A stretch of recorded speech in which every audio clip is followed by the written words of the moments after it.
ముఖ్యమంత్రి గారు శ్రీ నారా చంద్రబాబు నాయుడు గారు ఆనాటి మన అసెంబ్లీలో ఆంధ్రప్రదేశ్ రాజధానిగా అమరావతిని ప్రతిపాదించినప్పుడు నాటి ప్రతిపక్ష నాయకుడు జగన్మోహన్ రెడ్డి గారు దానికి ఆమోదాన్ని తెలియజేశారు అధ్యక్ష. అంతేకాకుండా అధ్యక్ష, రాజధానిని కృష్ణానది ఒడ్డునున్న అమరావతి ప్రాంతానిగా ఎంపిక చేయడం పట్ల రాష్ట్రంలోని అన్ని వర్గాలు అన్ని ప్రాంతాల నుంచి సంపూర్ణ మద్దతు లభించింది అధ్యక్ష. దీనికి గాను 2015 అక్టోబర్ 22న దసరా పండుగ నాడు కనకదుర్గమ్మ వారి ఆశీస్సులతో 4 అంశాలను ప్రాతిపదికగా రాష్ట్ర ప్రజల ఆకాంక్షలు, యువత భవిష్యత్తు, భావితరాల అవసరాలు, ఆధునిక సాంకేతిక ప్రాతిపదికన దేశ ప్రధాని నరేంద్ర మోడీ గారి సమక్షంలో 50 మంది ఆంధ్ర రాష్ట్ర ప్రజానీక హర్షాతికేతనాల మధ్య వారి మద్దతుతో మన గౌరవ ముఖ్యమంత్రి శ్రీ నారా చంద్రబాబు నాయుడు గారు మన ప్రజా రాజధాని అమరావతికి అంగరంగ వైభవంగా అంకురార్పణ చేయడం జరిగింది అధ్యక్ష. సైబరాబాద్ నిర్మించి హైదరాబాద్ నగరానికి ప్రపంచ పటంలో నిలిపిన చరిత్ర కలిగిన సమర్థవంతుడైన విజనరీ లీడర్ శ్రీ నారా చంద్రబాబు నాయుడు గారి నమ్మకంతో 30,000 మంది రైతులు దాదాపు 34,000 ఎకరాలు ల్యాండ్ పూలింగ్ ద్వారా ప్రభుత్వానికి అప్పచెప్పడం జరిగింది అధ్యక్ష. 14-19 మధ్యన సంపూర్ణ మద్దతు ఇచ్చిన జగన్ గారు 2019 సార్వత్రిక ఎన్నికల్లో తన మనసులో ఉన్న 3 ముక్కల ఆట గురించి కానీ రాజధాని మీద ఉన్న తనకున్న అభిప్రాయాన్ని కానీ చెప్పకుండా ఒక్క ఛాన్స్ అంటూ మాటలు చెప్పి తల్లిని చెల్లిని కూడా అందులో పావులను చేసి అబద్ధాలు చెప్పి పాదయాత్రలు చేసి అధికారంలోకి రాగానే వాటన్నిటిని అబద్ధం మాటలు మోసం మాటలుగా నిర్ణయం చేసుకుంటూ ఒక డిక్టేటర్ లాగా నియంతలాగా ఏ విధమైన అధ్యయనాలు కమిటీలు చర్చలు లేకుండా తన మాటే వేదం లాగా శాసనం లాగా ప్రజల ఆశయాలను అడియాసలు చేస్తూ అమరావతి రద్దు 3 రాజధానుల ఆట మొదలుపెట్టి 3 ముక్కల ఆట మొదలుపెట్టి పైశాచిక ఆనందంతో ప్రజలను దగా చేశారు అధ్యక్ష. ఈ విషయాన్ని ప్రజలు చరిత్రలో మర్చిపోలేరు అధ్యక్ష. 30 ఏళ్ల వెనక్కి రాజధాని అభివృద్ధిని తోసేశారు అధ్యక్ష. ప్రజావేదికను కూల్చడం ద్వారా రాజధాని అమరావతి విధ్వంసం ద్వారా జగన్మోహన్ రెడ్డి గారి విధ్వంసాన్ని రాష్ట్ర ప్రజలు మర్చిపోలేరు అధ్యక్ష. ఇవన్నీ చూస్తే చరిత్రలో ఒక విషయం చెప్పుకోవాల్సి వస్తుంది అధ్యక్ష. మహమ్మద్ బిన్ తుగ్లక్ మనము పాఠ్యాంశాల్లో చదివింటాం అధ్యక్ష. దక్షిణ భారతదేశం మీద పట్టు సాధించడానికి రాజధాని ఢిల్లీ నుంచి దౌలతాబాద్కి మార్చి దీని ద్వారా ఎంతోమంది మేధావులు కవులు శిల్పుల్ని ఇబ్బందులు పెట్టి ఎంతోమంది ప్రాణాలు కూడా వదలడం జరిగింది అధ్యక్ష. ఆ రోజు అంత ఫలితం చేసి రాజధాని మార్చినా కూడా దక్షిణ భారతదేశంతో పట్టు నిలవలేదు, ఉత్తర భారతదేశంతో పట్టు కోల్పోయారు అధ్యక్ష. దీనివల్ల మళ్ళా 1335లో రాజధానిని ఢిల్లీకి మార్చినా కూడా ఆయన రాజ్య ప్రభ పోయింది అధ్యక్ష. అందుకే ఆయన్ని పిచ్చి తుగ్లక్ అంటారు అధ్యక్ష. కానీ ఇప్పుడు రాజరికాలు లేవు అధ్యక్ష. ప్రజాస్వామ్యం, ప్రభుత్వాలు ప్రజల ఆకాంక్షల్ని యువత యొక్క భవిష్యత్తుని వారికి ఆదాయ మార్గాలు వెలుగుతూ వాళ్ళకు ఉపాధి అవకాశాలు వెలుగుతూ పనిచేయాల్సిన అవసరం ఉంటుంది అధ్యక్ష. బటన్లు నొక్కితే సరిపోదు అధ్యక్ష. అభివృద్ధి, పరిశ్రమలు రావడము, వసతుల ఏర్పాటు ఇలాంటివన్నీ చేయాల్సిన అవసరం ఉంటుంది అధ్యక్ష. కానీ వైకాపా పార్టీ ఈ విధ్వంసంలో భాగమైంది అధ్యక్ష. భవిష్యత్తులో ఈ 5 సంవత్సరాలని ఎలా విధ్వంసం చేసి ఒక రాష్ట్రాన్ని నష్టపరుస్తారో పాఠ్యాంశంగా చేస్తారేమో అని అనుకుంటున్నాం అధ్యక్ష. 5 సంవత్సరాల అవకాశం ఇస్తే రాజధాని నాశనము చేశారు. రాయలసీమ ఉత్తరాంధ్రకు ఏమి చేయలేక రెండింటికి రెడ్డ చేవడిగా 151 స్థానాలు ఎంతో ఆశతో పెట్టుకొని ఇస్తే అందులో 5 తీసేసి 11 స్థానాలకు పరిమితమయ్యారు అధ్యక్ష. ఇది గతం అధ్యక్ష.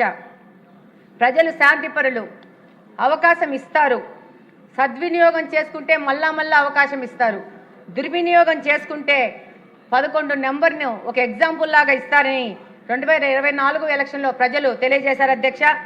3 ముక్కల ఆట ఘనకార్యం ఏంటంటే ప్రజల సొమ్ముతో 500 కోట్లు ఉపయోగించి ఋషికొండకు గుండు గీసి ఒక ప్యాలెస్ కట్టుకుని తన కుటుంబ సభ్యులకి 3 భవనాలు కట్టుకున్న చరిత్ర అధ్యక్ష జగన్మోహన్ రెడ్డి గారిది.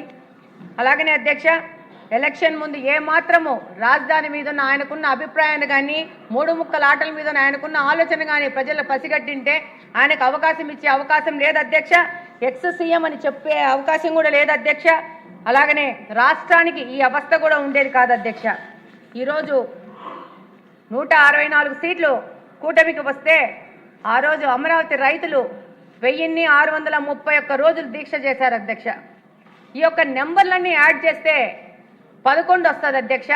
ఇది ఫ్యాన్సీ నెంబర్ కాదు, ఫ్యాన్ నెంబర్ అధ్యక్ష. ఇందాకనే అచ్చెన్న భావోద్వేగంతో ఆ రోజు జరిగిన పరిస్థితులను తెలియజేశారు అధ్యక్ష. ఇది అచ్చెన్న భావోద్వేగం కానీ ఇక్కడ ఆ రోజు గెలిచిన ప్రజా ప్రతినిధుల భావోద్వేగం కాదు అధ్యక్ష. రాష్ట్రం యొక్క భావోద్వేగం, రాష్ట్రం యొక్క ఆవేదన అధ్యక్ష. ఏ విధంగా ఈ రాష్ట్రాన్ని నాశనం చేయాలో కళ్ళకు కట్టినట్టు తెలియజేశారు అధ్యక్ష.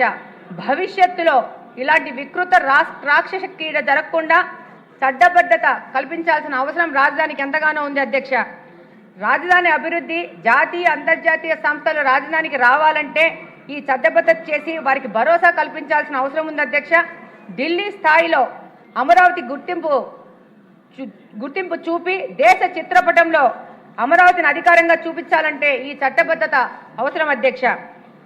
ఈరోజు ఈ గౌరవప్రదమైన సభలో ఆంధ్రప్రదేశ్ సంబంధించిన 5 కోట్ల ప్రజల ఆత్మగౌరవ ప్రతీక అమరావతి గురించి మాట్లాడడం అదృష్టంగా భావిస్తున్నాను అధ్యక్ష. అమరావతి కేవలం ఒక నగరం కాదు అధ్యక్ష, అది జాతి కళ, రాబోయే తరాల భవిష్యత్ అధ్యక్ష. 2019-24 మధ్య కాలంలో ఉన్న వైసీపీ అమరావతిపై చేయన కుట్రలు లేవధ్యక్ష. ఒకవైపు ప్రజా రాజధాని నిర్వీర్యం చేస్తూనే భూములిచ్చిన రైతుల మీద దాడులు చేయడం జరిగింది అధ్యక్ష. 3 రాజధానుల పేరుతో రాష్ట్రంలో ఏ ప్రాంతాన్ని అభివృద్ధి చేయకుండా 5 ఏళ్లు కాలయాపన చేయడమే కాకుండా అధికారం కోల్పోయినాక 24 తర్వాత పగబట్టిన పాము వలె పదే విషం చిమ్ముతున్నారు అధ్యక్ష. గత పార్లమెంటు శీతాకాల సమావేశాల్లో బిల్లు పాస్ చేసే సమయంలో జగన్మోహన్ రెడ్డి గారు నేషనల్ మీడియా ముందుకు వచ్చి అమరావతి నది గర్భంలో నిర్మిస్తున్నారని, కనీసం నాగరికతపై అవగాహన లేని మాటలు మాట్లాడారు అధ్యక్ష. రాజధాని నిర్మాణానికి అంత భూమి అవసరం లేదంటూ నిర్మాణాల గురించి చులకన చేసి మాట్లాడారు అధ్యక్ష. రాజధానిలో చదరపు కిలోమీటర్కు 9,000 కోట్ల రూపాయలు ఖర్చు చేస్తున్నారని ఆరోపణలు చేస్తూ అబద్ధాలు చెప్తూ అమరావతిపై విషం చల్లుతున్నారు అధ్యక్ష. అలాగనే వైకాపా సలహాదారుడు, సకల శాఖ సలహాదారుడు రోజుకో మాట మారుస్తూ 5 కోట్ల ఆంధ్రలో కలల స్వప్నమైన ఇప్పటికీ అదే విషయం చిమ్ముతున్నారు అధ్యక్ష. వైకాపా తన పత్రికలో ప్రతిరోజు అమరావతిపై అసత్య కథనాలు వడ్డీ వారిస్తూ రాజధాని మీద అబద్ధాలు రాస్తూ ముందుకు పోతోంది అధ్యక్ష. అమరావతికి ఆర్థిక సాయం ఇవ్వబద్దని ప్రపంచ బ్యాంకుకు, ఇతర సంస్థలకు వైకాపా నాయకులు లేఖలు రాస్తూ ఆంధ్రులకు తీవ్ర అన్యాయం చేస్తున్నారు అధ్యక్ష. అమరావతి సెల్ఫ్ ఫైనాన్స్ ప్రాజెక్టు రాజధాని అభివృద్ధి చేయగా మిగులు భూములు అమ్మగా వచ్చిన సొమ్ముతో ప్రభుత్వం అప్పులు తీర్చుతుంది అధ్యక్ష. గత ఏడాది విస్తృతంగా కురిన వర్షాలకు రాజధాని మునిగిపోతుందని పాత ఫోటోలు చూపించి ప్రజలను మభ్యపెట్టే ప్రణాళికలో ముందుకు పోతుంది అధ్యక్ష వైకాపా పార్టీ. నిబంధనలకు అనుగుణంగా జీవోలు జారీ చేస్తే వివిధ ప్రైవేట్ సంస్థలకు అమరావతి నిర్మాణ పనులు అప్పగిస్తుంటే దానిపై రాద్ధాంతం చేస్తున్నారు అధ్యక్ష. వైకాపా పార్టీ నాయకుడింట్లో కూడా పెద్ద వర్షం పెడితే అది సింక్ కావడానికి 10 నిమిషాలు పడుతుంది. ఆ విషయం కూడా మర్చిపోయి వాళ్ళు అబద్ధాలు క్రియేట్ చేస్తున్నారు అధ్యక్ష. రాజధాని రైతులకు నిబంధనలకు లోబడి ప్లాట్లు కేటాయిస్తుంటే వైసీపీ సోషల్ మీడియాలో అసత్య పోస్టులు పెట్టి రైతులను ఆందోళనకు గురి చేస్తున్నారు అధ్యక్ష. అధికారంలో ఉన్నప్పుడు అనాలోచిత మాటలు, అసభ్యకరమైన మాటలు అమరావతి మహిళలపై మాట్లాడడమే కాకుండా ఇప్పటికీ సాక్షి డిబేట్స్లో పెడుతూ రాజధాని రైతులను అవమానిస్తూ మహిళలను అవమానిస్తున్నారు అధ్యక్ష. అధికారంలో ఉన్నప్పుడు రాజధానిలో అరటితోట్ల దగ్ధం చేసినప్పుడు ఇప్పటికీ ఏదో ఒక అగ్ని ప్రమాదం జరుగుతూనే ఉంది అధ్యక్ష. దీని మీద ప్రభుత్వం కమిటీ కూడా వేయడం జరుగుతుంది అధ్యక్ష. అలాగనే quantum valley, Ratan Tata innovation hub, విశాఖలో ఏఏ హబ్ వంటివి యువతకు ఉపాధిని కల్పించడంతో పాటు శాస్త్ర సాంకేతిక రంగాల్లో మార్పులకు ప్రభుత్వం ప్రయత్నిస్తుంటే వాటి మీద విషం జల్లుతున్నారు అధ్యక్ష. ఉన్నత విద్య కోసం విద్యార్థులు రాష్ట్రాలకు విదేశాలకు వెళ్లాల్సిన పరిస్థితికి స్వస్తి పలికి ఇప్పుడు నవ్యాంధ్రలోని జాతీయ అంతర్జాతీయ విద్యా సంస్థలు ప్రోత్సహిస్తున్నారు అధ్యక్ష. దీన్ని డిస్కరేజ్ చేస్తూ వాళ్ళు ప్రభుత్వంలో ఉన్న కాలంలో విట్టు ఎస్ఆర్ఎం కాలేజెస్కు రోడ్ల సదుపాయం కూడా లేకుండా వాటి గుంతలు తవ్విన పరిస్థితిలో గత ప్రభుత్వం పనిచేసింది అధ్యక్ష. ఈరోజు పొరుగు రాష్ట్రాల్లో పరిశ్రమలు పెట్టారు కదా, మనకు పరిశ్రమలు అవసరం ఏంటని మాట్లాడుతున్నారు అధ్యక్ష. కన్క్లూడ్ చేయండి. చేస్తాను. అలాగనే అధ్యక్ష, ఈ మధ్య వైసీపీ నాయకులు వాళ్ళు దోచుకున్న భూములు కాపాడుకునేందుకు అసత్య ప్రచారాలు చేస్తూ పెట్టుబడిదారులకు ఫిర్యాదులు చేస్తూ రాష్ట్ర అభివృద్ధిని వైసీపీ నేతలు నిస్సిగ్గుగా అడ్డుకుంటున్నారు అధ్యక్ష. అలాగనే అన్ని అమరావతిలో జరుగుతున్న కట్టడాలని పేకమెడలే అంటున్నారు. వాళ్ళకి అసెంబ్లీ కానీ, సచివాలయం కానీ, హైకోర్టు కానీ, రాజ్భవన్ కానీ, డీజీపీ కార్యాలయం కానీ, సిఆర్డీఏ బిల్డింగ్ కానీ కనపట్టలేదని ఈ సందర్భంగా వాళ్ళని ప్రశ్నిస్తున్నాను అధ్యక్ష. అలాగనే గ్రీన్ ట్రిబ్యునల్ చెప్పింది అమరావతి ప్రాంతము ముంపు ప్రాంతం కాదని చెప్పేసి అయినా కూడా దాని మీద యాగి చేస్తున్నారు అధ్యక్ష. అలాగనే చంద్రబాబు నాయుడు గారు బ్రాండ్ ఏపీగా ముందుకు తీసుకుపోతుంటే దాని మీద రాద్ధాంతం చేస్తూ దాని మీద అబద్ధాలు మాట్లాడుతున్నారు అధ్యక్ష. వీళ్ళకి ఈరోజు నేషనల్ హైవే 16లో రాజధానికి అనుసంధానించిన ఎక్స్ప్రెస్ వే కనపట్టలేదు. అలాగనే E13 రోడ్డు వేగంగా జరుగుతున్న పనులు కనపట్టలేదు. అలాగనే వెస్ట్ బైపాస్ రాకపోకలు ప్రారంభమైంది కనపట్టలేదు. బిట్స్ పిలాని 70 ఎకరాలు కేటాయించి మన అమరావతిలో బిట్స్ పిలాని వచ్చే విధంగా వెళ్తున్న ప్రభుత్వాన్ని వీళ్ళు గుర్తించట్లేదు. అలాగనే రాజధాని లేఅవుట్ కనపట్టలేదు. అమరావతిలో నేషనల్ ఫోరెన్సిక్ యూనివర్సిటీ ఏర్పాటు అనేది కనపట్టలేదు. గుజరాత్ తర్వాత మళ్ళీ అది ఆ యూనివర్సిటీ అమరావతిలో మాత్రమే ఉంది అధ్యక్ష. అలాగనే 15 జాతీయ బ్యాంకులకు ప్రాంతీయ కార్యాలయ ఏర్పాటుకు శంకుస్థాపన కనపట్టలేదు అధ్యక్ష. అలాగనే అధ్యక్ష 150 కోట్లతో ప్రపంచ స్థాయి గ్రంథాలయాన్ని ఏర్పాటు చేస్తే అందులో 100 కోట్లు విరాళాల ద్వారా ఏర్పాటు చేస్తున్నారు అధ్యక్ష. ఇది కూడా కనపట్టలేదు అధ్యక్ష. 4 స్టార్ హోటల్ నిర్మాణానికి ఇచ్చిన అనుమతులు కనపట్టలేదు అధ్యక్ష. మొత్తంగా రాష్ట్రం యొక్క భవిష్యత్తుని నాశనం చేయడానికి పని కట్టుకొని పనిచేస్తున్నారు అధ్యక్ష వైకాపా పార్టీ.